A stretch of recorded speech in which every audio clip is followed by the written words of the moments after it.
తెలంగాణ ప్రాంతంలో ముఖ్యంగా వరంగల్ జిల్లాలో అత్యంత ఎత్తైన ప్రాంతమైనటువంటి జనగామ నియోజకవర్గం జనగామ డివిజన్కు నీళ్ళు అందించడానికి నిర్మించినటువంటి దేవాదుల ప్రాజెక్టు ఇప్పుడు నిష్ప్రయోజనంగా ఉంది.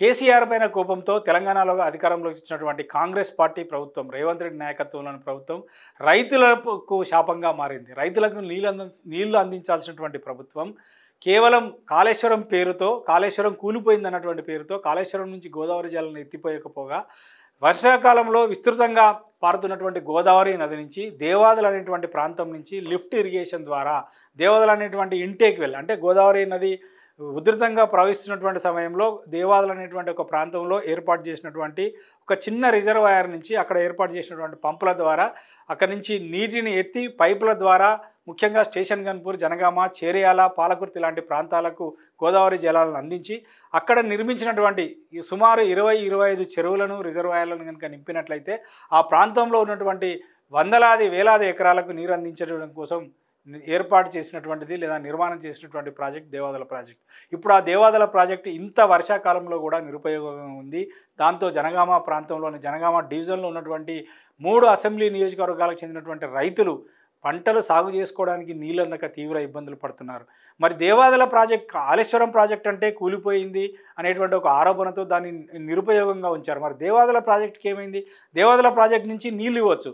దేవాదుల ప్రాజెక్ట్ నుంచి నీళ్ళు ఇస్తే ఉత్తర తెలంగాణలో అత్యంత ఎత్తైన ప్రాంతమైనటువంటి ఉమ్మడి వరంగల్ జిల్లాలో జనగామ ప్రాంతానికి సాగునీరు, తాగునీరు అందుతుంది. జనగామ ప్రాంతంలో ఉన్న దాదాపు 16 రిజర్వాయర్లను, చెరువులను కనుక నింపినట్లయితే, దేవాదుల ప్రాజెక్టు అనుసంధానం చేసినటువంటి వాటిని నింపినట్లయితే అక్కడ గ్రౌండ్ వాటర్ పెరుగుతుంది. గ్రౌండ్ వాటర్ పెరగడం వల్ల వ్యవసాయ బావులలో, బోర్లలో, లేకపోతే వ్యవసాయ బోర్లలో కూడా నీళ్ళు వచ్చి అక్కడ రైతాంగం తాము వేసుకున్నటువంటి పంటలను సాగు చేసుకునేటువంటి అవకాశం ఉంటుంది. ఇవాళ ఆ పరిస్థితి లేకుండా పోయింది. కారణం దేవాదుల నుంచి నీళ్లను జనగామ డివిజన్లో ఉన్నటువంటి 3 అసెంబ్లీ నియోజకవర్గాల ప్రాంతాలకు ఇవ్వకపోవడం వల్ల ఇవాళ ఆ ప్రాంతంలోని రైతులు నీళ్లు లేక, వర్షాకాలంలో వర్షాలు సరిగ్గా లేక, బోర్ల ద్వారా పంటలకు నీళ్ళు అందించలేక, వేసిన విత్తనాలు ఎండిపోతూ రైతులు చాలా ఇబ్బందులు పడుతున్నారు. దానికి సంబంధించినటువంటి ఒక ముఖ్యమైనటువంటి వార్తా కథనాన్ని కూడా మనం చూడొచ్చు. దేవా నీళ్లు రావా అంటూ రైతులు వేడుకుంటున్నటువంటి ఒక దయనీయ స్థితిని ఇవాళ పత్రికల్లో కూడా మనం చూస్తున్నాం. దేవాదుల నీటి పంపింగ్లో ప్రభుత్వ నిర్లక్ష్యం, పట్టిపోతున్న చెరువులు, కుంటలు, చెక్ డ్యాములు. జనగామ జిల్లాలో ఇప్పటికి 31% సాగులోకి వచ్చింది. అంటే 100% సాగు చేయాల్సినటువంటి భూమిలో, వ్యవసాయ భూములలో 31% మాత్రమే సాగు చేస్తున్నారు. నీళ్లు లేక ఎండిపోతున్న పంటలు, రైతుల ఆందోళన. 7.15 మీటర్ల లోతుకు భూగర్భ జలాలు పతనమయ్యాయి. అంటే దేవాదుల ప్రాజెక్ట్ నుంచి పంపింగ్ ద్వారా నీళ్లను కనుక ఎత్తి జనగామ ప్రాంతంలో ఉన్నటువంటి ఈ చెరువులను, కుంటలను కనుక నింపినట్లయితే జనగామ ప్రాంతంలో ఇవాళ రైతులు వాటిని వాడుకొని వ్యవసాయాన్ని సాగు చేసుకునేటువంటి ఒక అవకాశం ఉంటుంది. మరి ఈ దేవాదుల ప్రాజెక్ట్ కింద ఎన్ని రిజర్వాయర్లు ఉన్నాయి అనేది కనుక మనం ఒకసారి చూద్దాము. దేవాదుల ప్రాజెక్ట్ కింద జనగామ డివిజన్లో ఉన్నటువంటి రిజర్వాయర్లను కనుక మనం చూస్తే ఎన్ని రిజర్వాయర్లు ఈ దేవాదుల ప్రాజెక్టు కింద ఉన్నాయి, దీనివల్ల ఎంత విస్తీర్ణం సాగు అవుతుందో ఇవాళ చూడొచ్చు. వర్షాకాలం అయినప్పటికీ కూడా ఒక ఎండాకాలం లాగా తలపిస్తున్నటువంటి జనగామ జిల్లా చిల్పూరు మండలం మల్కాపూర్లోని చెరువు ఇది దేవాదుల ప్రాజెక్టుకు అనుసంధానం చేయబడ్డటువంటి చెరువు. దీని కనుక ఇట్లాంటి దాదాపు 16 చెరువులు ఉంటాయి. ఈ చెరువులను కనుక నింపినట్లయితే జనగామ ప్రాంతంలో మొత్తంగా కూడా నీరు వచ్చేటువంటి భూగర్భ జలాలు పెరిగేటువంటి అవకాశం ఉంది. దేవాదుల ప్రాజెక్టు కింద ఉన్నటువంటి రిజర్వాయర్లను ఇక్కడ చూద్దాం మనం ఒకసారి. దేవాదుల ప్రాజెక్టుకు ఉన్న రిజర్వాయర్లు అశ్రావుపల్లి, నవాబుపేట, చీటకోడూరు, బొమ్మకూరు, గండిరామారం, ఆర్ఎస్ గణపూర్, అంటే స్టేషన్ గన్పూర్ అంటారు దీన్ని, స్టేషన్ గన్పూర్, కన్నెబోయినగూడెం. ఈ మొత్తం ప్రాంతాలలో నీటి నిల్వ కోసం రిజర్వాయర్లను కట్టారు. అంటే చెరువులు, పెద్ద చెరువులు. ఈ పెద్ద చెరువులను కనుక నింపితే దాదాపు జనగామ డివిజన్లో ఉన్నటువంటి 3 అసెంబ్లీ నియోజకవర్గాలలో ఉన్నటువంటి భూములకు నీరందేటువంటి ఒక అవకాశం ఉంటుంది. మొత్తం ఎన్ని చెరువులు ఉన్నాయి?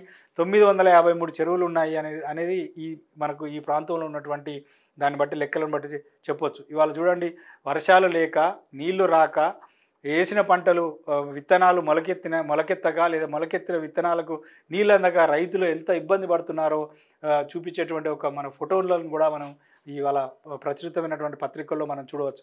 అంటే ఇలాంటి దుస్థితికి కారణం ఏంటి? ఇవాళ తెలంగాణలో అధికారంలో ఉన్నటువంటి కాంగ్రెస్ పార్టీ ప్రభుత్వం. అక్కడ స్థానిక ఎమ్మెల్యే అయినటువంటి పల్లా రాజేశ్వరరెడ్డి కూడా దేవాదుల పంపింగ్ వెంటనే చేపట్టాలంటూ రాష్ట్ర ప్రభుత్వాన్ని డిమాండ్ చేసినటువంటి ఒక ప్రకటన కూడా మనం చూడవచ్చు.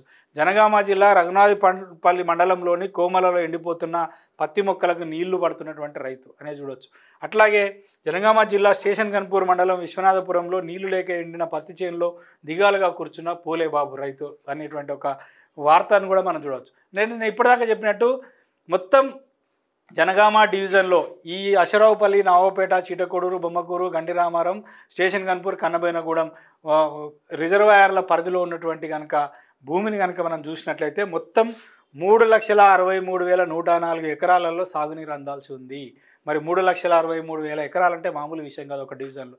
కాబట్టి ఇలాంటి దుస్థితికి వాళ్ళ వర్షాకాలం అయినప్పటికీ కూడా పంటలు ఎండిపోయి పంటలకు నీళ్ళు అందక రైతులు అన్నమో రామచంద్ర అంటూ దిగాలుగా తమ పొలాలలో కూర్చున్నటువంటి దృశ్యాలు కనబడుతున్నాయంటే కారణం ఏంటి? ఇక ఎండిన నారుతో రోడ్డెక్కిన రైతులు, దీనికి సంబంధించినటువంటి వార్తా కథనం చూడవచ్చు. ఎందుకంటే నీళ్లు లేకపోవడం వల్ల వేసినటువంటి వరి నాట్లు నారు ఎండిపోవడంతో రైతులు ఆ నారులను తీసుకొచ్చి రోడ్డు మీద కూర్చొని నిరసన తెలియజేస్తున్నారు. సాగునీటి కోసం వడ్లకొండలో జనగామ హుస్నాబాద్ ప్రధాన రోడ్డుపై బైఠాయించినటువంటి రైతులు. ఇది మరి దేవాదుల ద్వారా నీళ్ళు ఇచ్చేటువంటి అవకాశం ఉన్నాయి. ఇది కాళేశ్వరానికి సంబంధం లేనటువంటి ప్రాజెక్టు. ఇది కాళేశ్వరానికి ఏమాత్రం కూడా సంబంధం లేనటువంటి ప్రాజెక్టు. దేవాదులు అనేది సపరేట్. గోదావరి జలాలను ఎత్తిపోసుకొని ఈ జనగామ డివిజన్ ప్రాంతంలో ఉన్నటువంటి మొత్తం వ్యవసాయ భూములకు నీళ్ళు అందించడానికి ఉపయోగపడింది. ఇప్పుడు అది చాలా పని చేయడానికి చాలా క్లియర్గా ఉంది, చాలా మంచిగా ఉంది. ఆ దేవాదుల ప్రాజెక్టులో ఎలాంటి లోపాలు లేదు.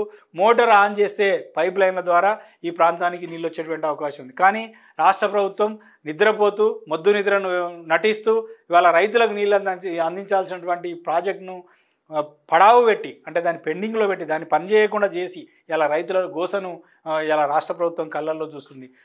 జయశంకర్ భూపాలపల్లి జిల్లాలోని మల్హార్ మండలం కుమ్మంపల్లిలో కూరగాయల తోటకు బిందెలతో నీళ్లు పోస్తున్న రైతు చూసారా. కనీసం కూరగాయలకు కూడా నీళ్లు అందించడానికి మరి నీళ్లు లేవంటే అన్నదాతలు ఎంతగా ఇబ్బంది పడుతున్నారో చూడొచ్చు. అన్నదాతల అరిగోస. భూపాలపల్లి జిల్లాలో సాగు తిప్పలు, బోర్లలో అడగంటిన జలాలు, ట్యాంకర్లతో పంటలకు నీరు. ఖరీఫ్ ప్రాంతంలోనే నీటి కష్టాలు. అంటే ఖరీఫ్ అంటే వర్షాకాలంలోనే నీటి, మరి వర్షాకాలంలోనే ఇట్లా ఉంటే ఈ ఎండాకాలం వచ్చేనాటికి పరిస్థితి. జనగామ జిల్లా వల్లకొండలో ఆందోళన. ఏన చెరువు నింపి రైతులను ఆదుకోవాలని డిమాండ్. ఇప్పటిదాకా మనం చెప్పినట్టు జనగామ డివిజన్ కిందికి మొత్తం 3 అసెంబ్లీ నియోజకవర్గాలు వస్తాయి. ఈ 3 అసెంబ్లీ నియోజకవర్గాల్లో 3,63,000 ఎకరాలలో 3,63,104 ఎకరాలలో సాగునీరు అందించాల్సి ఉంటే ఇప్పటివరకు సాగు చేసింది 1,15,166. అదే ఇప్పటిదాకా చెప్పుకున్నట్టు 31% మాత్రమే. అంటే 100 ఎకరాలకు 31 ఎకరాలు మాత్రమే సాగు అందింది.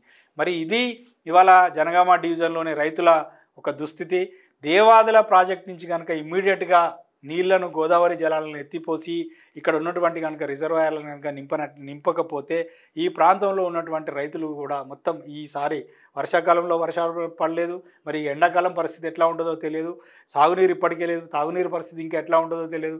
కాబట్టి గోదావరిలో వృధాగా పోతున్నాయి. ఇప్పుడు వర్షాకాలంలో పైన వర్షాలు పడి మహారాష్ట్రలో కావచ్చు, ఛత్తీస్గఢ్లో కావచ్చు వర్షాలు పడి గోదావరిలో ఎంత నీళ్లు పోతున్నాయో మనం రోజు చూస్తున్నాం. మరి అక్కడి నుంచి కనుక ఎత్తి ఇవాళ ఈ చెరువులలో ఈ రిజర్వాయర్లలో నింపుకుంటే ఎండాకాలానికి సరిపోయేటటువంటి నీళ్లు ఉంటాయి. కాబట్టి రాష్ట్ర ప్రభుత్వం వెంటనే కళ్ళు తెరిచి జనగామ ప్రాంతంలో జనగామ డివిజన్లో ఉన్నటువంటి రైతులకు కనుక నీరు అందిస్తే ఆ రైతన్నలకు ఆదుకున్న వారు అవుతారు. లేదంటే రైతన్నల కన్నీరు చూడాల్సినటువంటి దుస్థితి మరి ఈ సీజన్లోనే ఏర్పడేటువంటి ప్రమాదం ఉంది. కాబట్టి వెంటనే దేవాదుల ప్రాజెక్టులో ఉన్నటువంటి పంపులను ఆన్ చేసి పైప్ లైన్ల ద్వారా జనగామ డివిజన్కు నీళ్లు అందించాలన్నది రైతుల యొక్క డిమాండ్, అక్కడ స్థానిక ఎమ్మెల్యేల యొక్క డిమాండ్. రాష్ట్ర ప్రభుత్వం మరి ఈ వార్తా కథనాలను చూసైనా మేల్కొని కళ్ళు తెరుస్తుందని ఆశిద్దాం, రైతులకు నీరు అందిస్తుందని ఆశిద్దాం.